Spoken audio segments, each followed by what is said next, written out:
Hi friends, welcome back to Kali's kitchen. எல்லோரும் எப்படி இருக்கீங்க? நல்லா இருக்கீங்களா? இந்த நாள் இனிய நாளாக அமைய எனது வாழ்த்துக்கள். காலை வேலை அப்படின்னாலே எல்லாருமே பரபரப்பாக இருப்போம். ஸ்கூல் போவோம், காலேஜ் போவோம், ஆஃபீஸ் போவோம், எல்லா வேலை இருக்கும். இந்த பரபரப்பான காலை வேலையில் நம்மளோட மார்னிங் டிஃபன் என்னன்னு தரலாம். இன்றைக்கி நம்ம வீட்டில் மார்னிங் டிஃபன் என்னென்னு பார்த்தீங்கன்னா சப்பாத்தியும் தக்காளி தொக்கும் தான் ரெடி பண்ண போகிறோம். அம்மா மத்தியானத்துக்கே லஞ்ச் ரெடி பண்ணிட்டாங்க.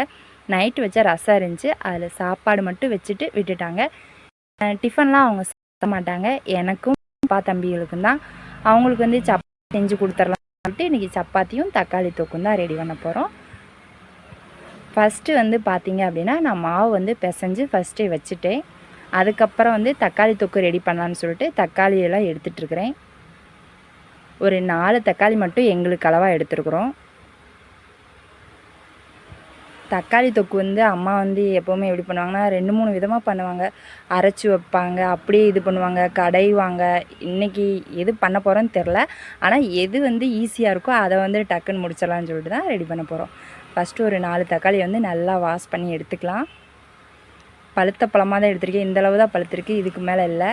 சூப்பராக இருக்குது. தக்காளியை பார்க்கவே போய் சாப்பிட்ணும் போல் இருக்குல்ல. நான் ஃபஸ்ட்லாம் பார்த்திங்கன்னா தக்காளி செடியிலேருந்து பறிக்கும் போதே சாப்பிட்ருவேன். அதுக்கப்புறம் பார்த்திங்கன்னா நான் மாவை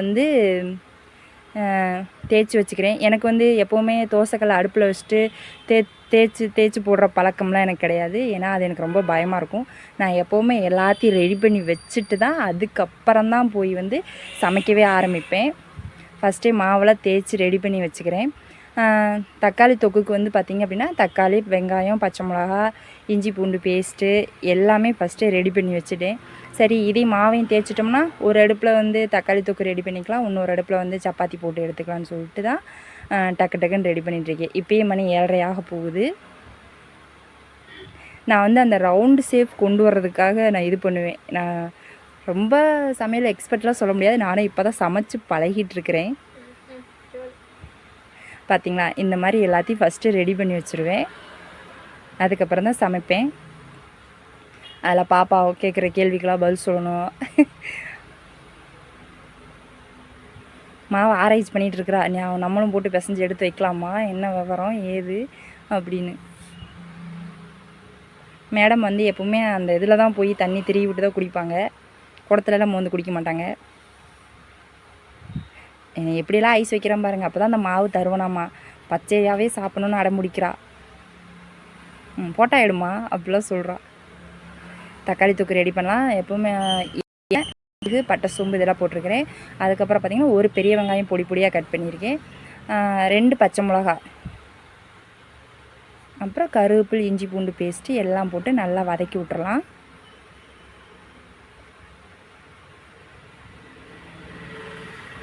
பார்த்திங்களா, ஒரு உருண்டை எடுத்துகிட்டு போய் மாவு தேய்க்கிறா. நானும் சப்பாத்தி சுடுறேன்னு எல்லாம் வதங்கினதுக்கப்புறமா நம்ம தக்காளியை ஆட் பண்ணிக்கலாம். தண்ணி எதுவும் ஆட் பண்ண வேண்டாம். அந்த தக்காளியில் இருக்கிற தண்ணியே போதும். அதை நல்லா வதங்கிடும். அடுப்பை சிம்மில் வச்சு நல்லா வதக்கி விடுங்க. தேவையான அளவு உப்பு கொஞ்சம் போட்டுக்கலாம். பாப்பா பக்கத்தில் இருந்து கேமரா வாட்டி விட்டுகிட்டே இருக்கிறா. அதை பக்கத்து அடுப்புக்கு மாற்றி வச்சுட்டு இந்த அடுப்பில் சப்பாத்தி சூட ரெடி பண்ணிடலாம். நான் இப்போ அதை நல்லா கிளறி விட்டுட்டே இருக்கிறேன். எப்படி தான் சமைக்கிறாங்களோ ஒரு பதட்டமாகவே இருக்குது. எப்படியோ இன்றைக்கி என்னோடய இதை நான் ஃபில் பண்ணிட்டேன். அது நல்லா எப்படி சொல்கிறது, நல்லா கொஞ்சம் தண்ணி விட்டு நல்லா குழையட்டும்.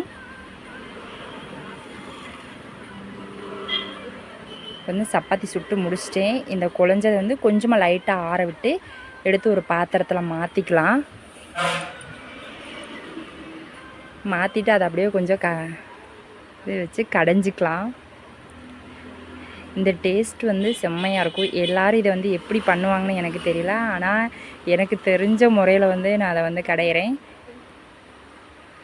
கொஞ்சம் கால்லாம் சுடுது. இதுக்கு வேறு ஏதாவது மெத்தட் இருந்தாலும் சொல்லுங்கள், கமெண்ட்டில் சொல்லுங்கள். நான் அந்தபடியே ஃபாலோ பண்ணுறேன்.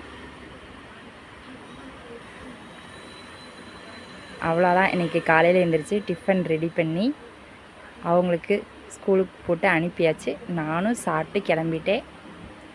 இனி ஒவ்வொரு நாள் காலையும் சரி மாலையும் சரி இப்படி சுறுசுறுப்பான வீடியோவோட தான் வரும் நம்ம சேனல்.